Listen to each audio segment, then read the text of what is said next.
Hey everybody, welcome back to the channel. Going to be getting back to work on the Suzuki Revival project in this video.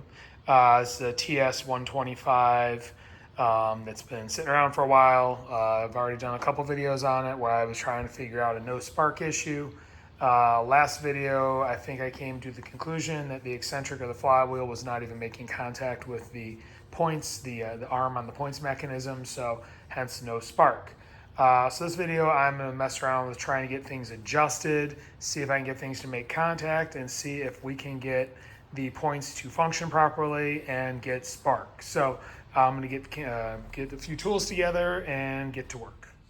So in my last video, I ended it saying that I thought the points were shot based on the pawl from the points not touching the inner hub here of the flywheel, so the cam would not be opening and closing the points. I'm learning as I go on this. I'm not familiar with these bikes, so it's kind of do a little research as I'm getting going with it. There is an adjustment. If you loosen that screw right there, you can pivot the point assembly back and forth. It's pivoting on this rod here. So I did loosen that and I moved it all the way this way, which will get the pawl as close as possible to that hub.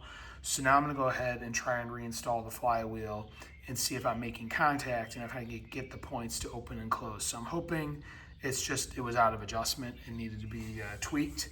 And it's not anything like, where I need to get new points or these points are wrong or anything like that. Again, don't know the history or whatnot, but making that adjustment, it looks like the pawl is at least closer to the crankshaft. So I'm gonna grab the flywheel and we will find out now that that's been adjusted and tightened back down. Well, good news, I think I might be on the right path, because if you look in there and look in the window, as I move this, you can see it open and close those points. I know it's not the easiest thing to see, but right here is the timing mark. Right there is the top dead center. And as I'm moving it, it is opening and closing. Like right here, you'll see it start to open. Let me get in there closer. There you go. You can see the levering. So I'm on the right path. Now I need to just adjust that back because it's always open right there, and that's not good either. So definitely, well, hopefully getting in the right area of where I need to be as far as fixing this ignition issue. Well, thankfully in older vehicles, the owner's manuals come with actual good maintenance instructions. So it has the full details in the book on how to check the gap and set the timing. So I'm gonna go ahead and do that. And it's basically gonna be turn the flywheel till the gap is as wide as you can see it. And then you want to adjust it down to the spec, which is shown right here. 0.35 millimeters thick, which that is, I believe, 0.014, or yeah, 0.014. It shows it in the diagram next to it. So grab your feeler gauge set like I have here, and we're gonna go ahead, put that in there, adjust it, and get it to that gauge when they're open, or get it to that spec when they are open as wide as possible, and then go from there. So that's first step, and then the next step will be making sure the actual timing is right, and make sure that we are all in spec. So here are all the next steps as well. All right, so I set the gap, and you can probably see, it's much smaller, but it opens and closes. Per the instructions, it's set to that spec at its max opening. So basically I just, put the feeler gauge in there where the max opening was, loosen the screw, let it collapse, and then tighten the screw back down, pulled the feeler gauge out, and just double checked everything. And we're where we should be. So I went ahead and tried to kickstart it, and no difference, still not getting a spark. It doesn't appear. So it looks like I got some other issue here that I need to go back to square one and figure out. But at least, I have points that are opening and closing as they should, and, somewhat within spec. So time to dig in and back to the drawing board. All right, so it's been a few weeks since that last clip. I had some traveling and haven't been able to mess around with this thing because I was out of town. So now I'm back at it. And as you can see, I've pulled everything back apart. I wanted to pull this plate off to make sure there was no wiring issues on the back. I mean, it looks like everything is good. Nothing was like being pinched or snapped or anything like that. Just wanted to double check again. So then I pulled the screw out of the points. And I'm looking at these. It does look like the points could be pretty dirty. It's gonna be hard to see. So what I'm probably going to do is try and clean those up as much as I can. I'm wondering if there's just buildup on the points. I'm kind of grasping straws right now, just seeing what I can do with what I have before I finally throw in the towel and say it does need points and condenser. It very well could be one or the other or both. But like I said, I'm going to clean up the points, see if I can get this thing back together, readjust it, and see if it makes any difference. All right, it is back together. Check the gap using 0.014 inch or 0.35 millimeter, and we've got that gap when it is all the way open and is closing. Like I said, I wiped the points off, everything's cleaned up.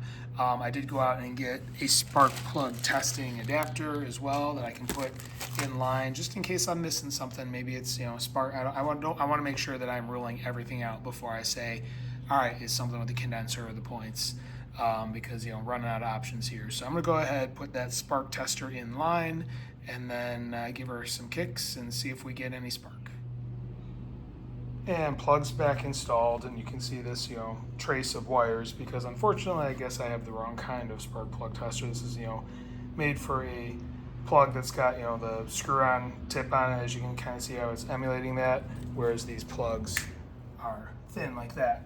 So anyway, I had it all hooked up and everything connected and tried kicking it, and no light whatsoever coming from the tester. So looks like we still have zero spark.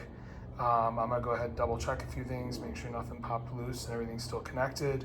But it looks like we are still dead here as far as spark goes, even after messing with those points. And double checked all the wiring, just tried again, and yep, still dead. Like I said, it's getting, the neutral light is igniting every time I kick it, so the magneto is generating power, but for some reason these points, something in the ignition system is not firing and giving spark to the spark plug. So time to start looking at wiring diagrams again and look at what the next possible issue is. All right, so it is a couple days later, and as you can see, I've got this stator removed as well as the flywheel and everything. And I've been going back and forth looking at this wiring, trying to search online. I have a feeling somebody screwed the pooch, and something in here is miswired.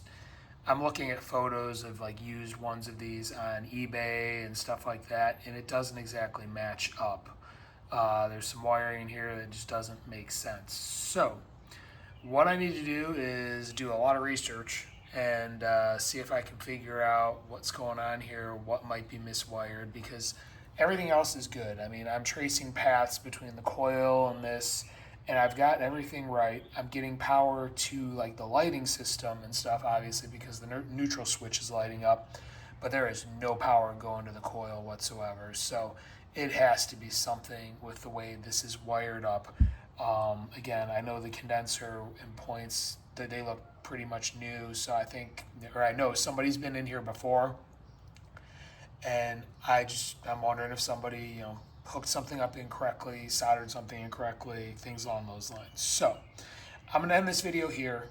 I'm gonna go do a lot of research, and then next video, hopefully I'll have an answer, because it's gotta be in this mess of wires and the stator. That's where I'm at right now. I can't think of anything else it could be. So if you like what you're seeing, you wanna follow along, see how things turn out, please hit like, please hit subscribe, please hit the notification bell.